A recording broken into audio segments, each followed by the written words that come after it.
செய்கிறவர்களாக, கர்த்தருடைய வார்த்தையை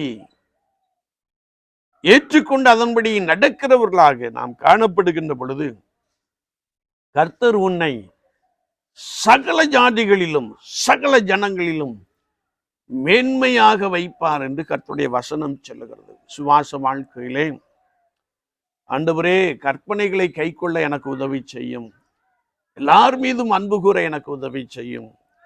அது மாத்திரமல்ல, உடைய சத்தத்தை கேட்டு அதன்படி நடக்க எனக்கு ஒரு இருதயம் வேண்டும், என்னுடைய இருதயம் அப்படிப்பட்டதாய் காணப்பட வேண்டும் என்று சொல்லி கர்த்தருடைய சமூகத்திலே நாம் தாழ்த்தி கொள்வோம்.